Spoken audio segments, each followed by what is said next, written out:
نحمد نصلی علی رسول الکریم اما بعد اعوذ باللہ من الشیطان الرجیم بسم اللہ الرحمن الرحیم یا ایھا النبی جاہد الکفار والمنافقین واغلظ علیہم ومأواہم جہنم وبئس المصیر ضرب اللہ مثلا للذین کفروا امرأۃ نوح وامرأۃ لوط كانتا تحت عبدين من عبادنا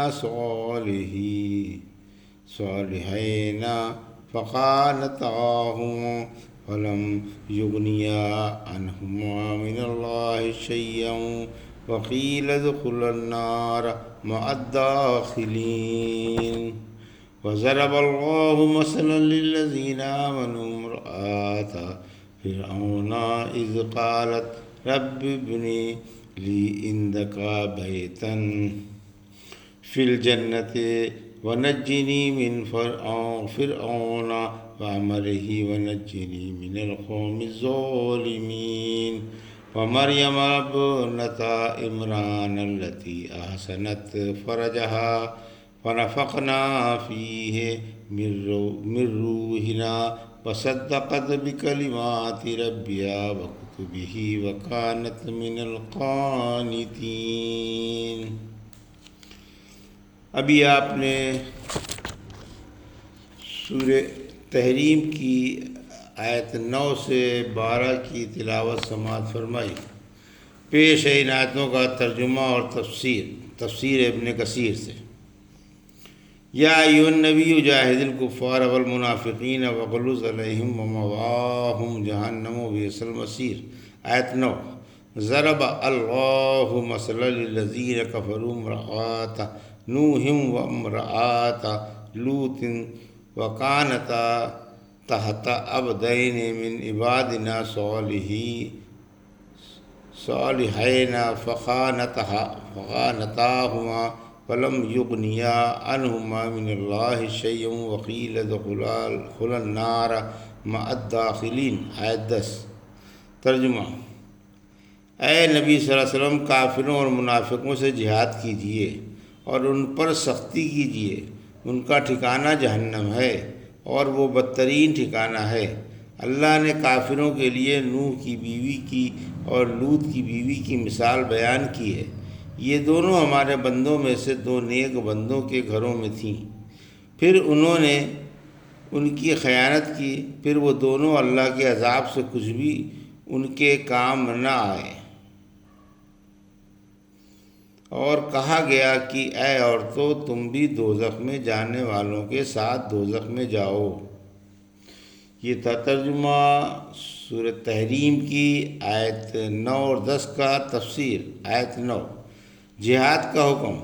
رحمت عالم صلی اللہ علیہ وسلم کو حکم ہے کہ کافروں سے تو اسلحہ سے اور منافقوں سے ان پر اللہ کی حدیں جاری کر کے جہاد کیجیے اور دنیا میں ان پر سختی کیجیے۔ دنیا میں ان پر سختی کا حکم ہے اور آخرت میں ان کا ٹھکانہ جہنم ہے جو بدترین ٹھکانہ ہے۔ آیت 10۔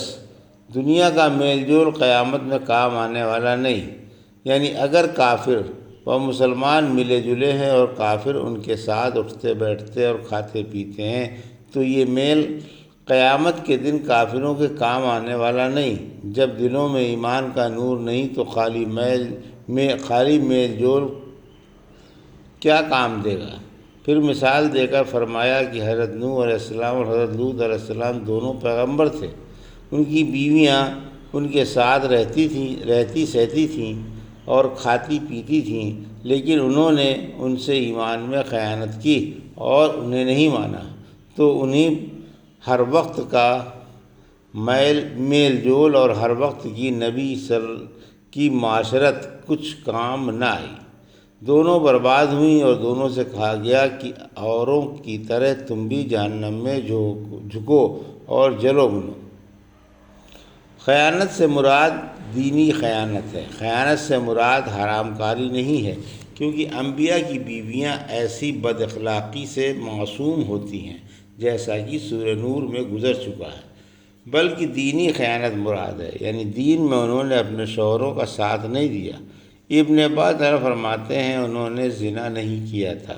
نوح کی عورت کی خیانت یہ تھی کہ یہ اپنی قوم سے جا کر کہا کرتی تھی کہ میرا شوہر دیوانہ ہے، اور لوط کی عورت کی خیانت یہ تھی کہ ان کے مہمانوں کی قوم کو اطلاع دے دیا کرتی تھی، اور یہ بھی خیانت تھی کہ ان کے دین پر نہ تھی۔ نوح کی عورت ان کا راز افشا کر دیا کرتی تھی، اور جب کوئی حضرت نوح علیہ السلام پر ایمان لاتا تو یہ اپنی قوم کے سرکشوں کو مطلع کر دیا کرتی تھی۔ بخشے ہوئے کے ساتھ کھانے سے بخشش نہیں۔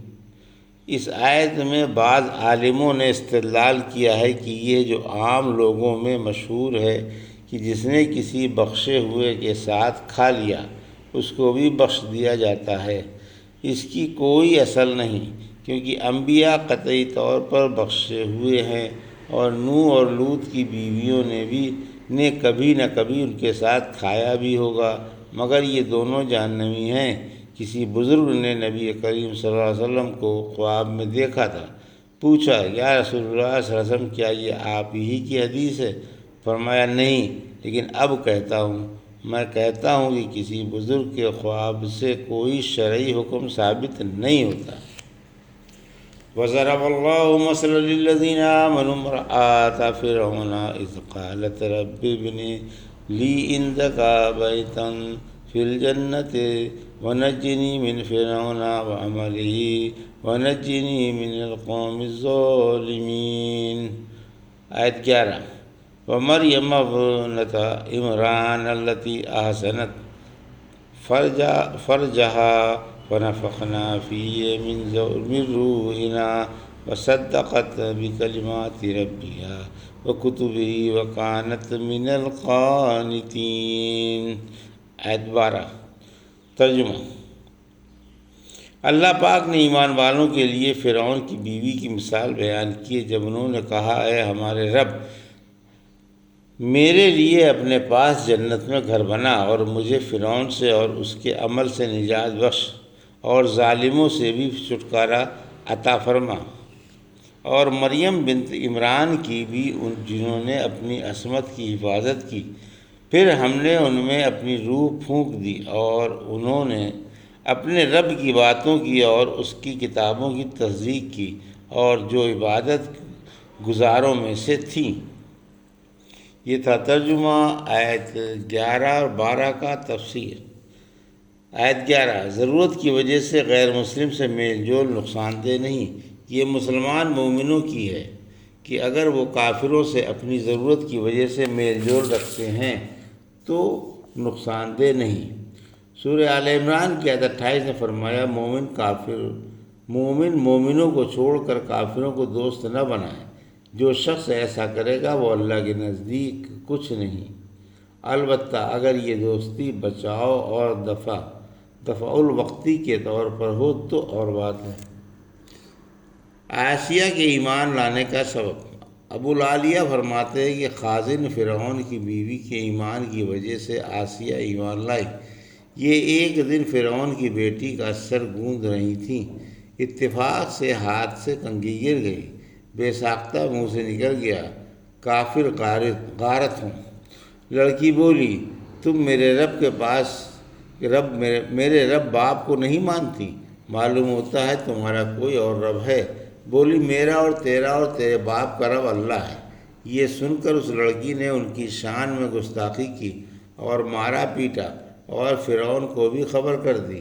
فرعون چراغپا ہوا اور بلا کر عقیدہ پوچھا۔ بولی میں اللہ کو رب مانتی ہوں۔ آخر فرعون کے حکم سے انہیں چت لٹا کر ان کے چاروں ہاتھ پیروں میں میخیں ٹھونک دی گئیں اور سانپ چھوڑ دیے گئے۔ پھر ایک دن پوچھا کہ اب بھی تیرا مزاج درست ہوا ہے کہ نہیں؟ بولی میں اللہ ہی کو اپنا رب مانتی ہوں۔ بولا میں تیرے بیٹے کو تیرے سامنے ذبح کرا دوں گا۔ بولی جو کچھ کرنا ہے کر لے۔ آخر اس سنگ دل نے ماں کی آنکھوں کے سامنے ان کے لاڈلے کو مار ڈالا۔ بچے نے مرتے وقت کہا، امی جان مبارک ہو، آپ کے لیے اللہ نے بڑی بڑی نعمتیں تیار کر رکھی ہیں۔ انہوں نے بچے کا دم توڑنا اپنی آنکھوں سے دیکھا اور سینے پر صبر کا پتھر رکھ لیا۔ پھر ایک دن پوچھا کہ اب مزاج کیسا ہے؟ بولی، میرا تیرا اور سب کا رب اللہ ہی ہے۔ آخر دوسرا بچہ بھی قتل کیا گیا۔ اس نے بھی مرتے وقت والدہ کو وہی بشارت دی جو اس کا بھائی دے گیا تھا اور صبر کی ہدایت کی۔ زوجہ فرعون نے یہ خونچکاں منظر اپنی آنکھوں سے دیکھا، فوراً ایمان لے آیا۔ پھر یہ خاتون فوت ہو گئی اور انہیں آخرت میں جو مراتب ملنے والے تھے ان سے حجاب اٹھا دیا گیا۔ زوجہ فرعون نے بھی وہ ساری نعمتیں آنکھوں سے دیکھ لیں جس سے ان کے ایمان میں استحکام پیدا ہو گیا۔ ان کے ایمان کی فرعون کو بھی خبر ہو گئی۔ درباریوں سے پوچھا، میری بیوی کے بارے میں کچھ جانتے ہو؟ انہوں نے تعریف کی۔ بولا، اس کا عقیدہ بگڑ گیا ہے اور وہ میرے سوا کسی اور کو رب ماننے لگی ہے۔ پھر قتل کر دینے کا مشورہ ہوا اور انہیں چتلٹا کر ہاتھ پیروں میں میخیں ٹھونک دی گئی۔ اللہ نے ان کا جنتی مکان انہیں دکھا دیا۔ مکان دیکھ کر مسکرائی۔ فرعون مسکراتی دیکھ کر کے بولا کہ تو اتنی مصیبت میں گرفتار ہے پھر بھی مسکرا رہی ہے، یقیناً پاگل ہو گئی ہے۔ آخر یہ عذاب سہتے سہتے جاں بحق ہو گئیں۔ آیت 12۔ دوسری مثال حضرت مریم کی ہے جو بے حد پارسا تھیں۔ اللہ نے فرشتہ بھیج کر کے ان میں روح پھونکی، حمل قرار پا گیا اور مدت حمل گزرنے پر حضرت عیسیٰ علیہ السلام پیدا ہوئے۔ حضرت مریم کی تعریف۔ اللہ نے آپ کی تعریف فرمائی کہ آپ نے اپنے رب کی باتوں کی اور الہامی کتابوں کی تصدیق کی اور کمال فرما بردار تھیں۔ ابن عباس فرماتے ہیں، ایک دفعہ نبی کریم صلی اللہ علیہ وسلم نے زمین پر 4 خط کھینچ کر فرمایا، جانتے ہو یہ کیا ہے؟ صحابہ بولے، اللہ اور اس کا رسول صلی اللہ علیہ وسلم خوب جانتے ہیں۔ فرمایا، جنتی عورتوں میں سب سے افضل خدیجہ، فاطمہ، مریم اور آسیہ ہیں۔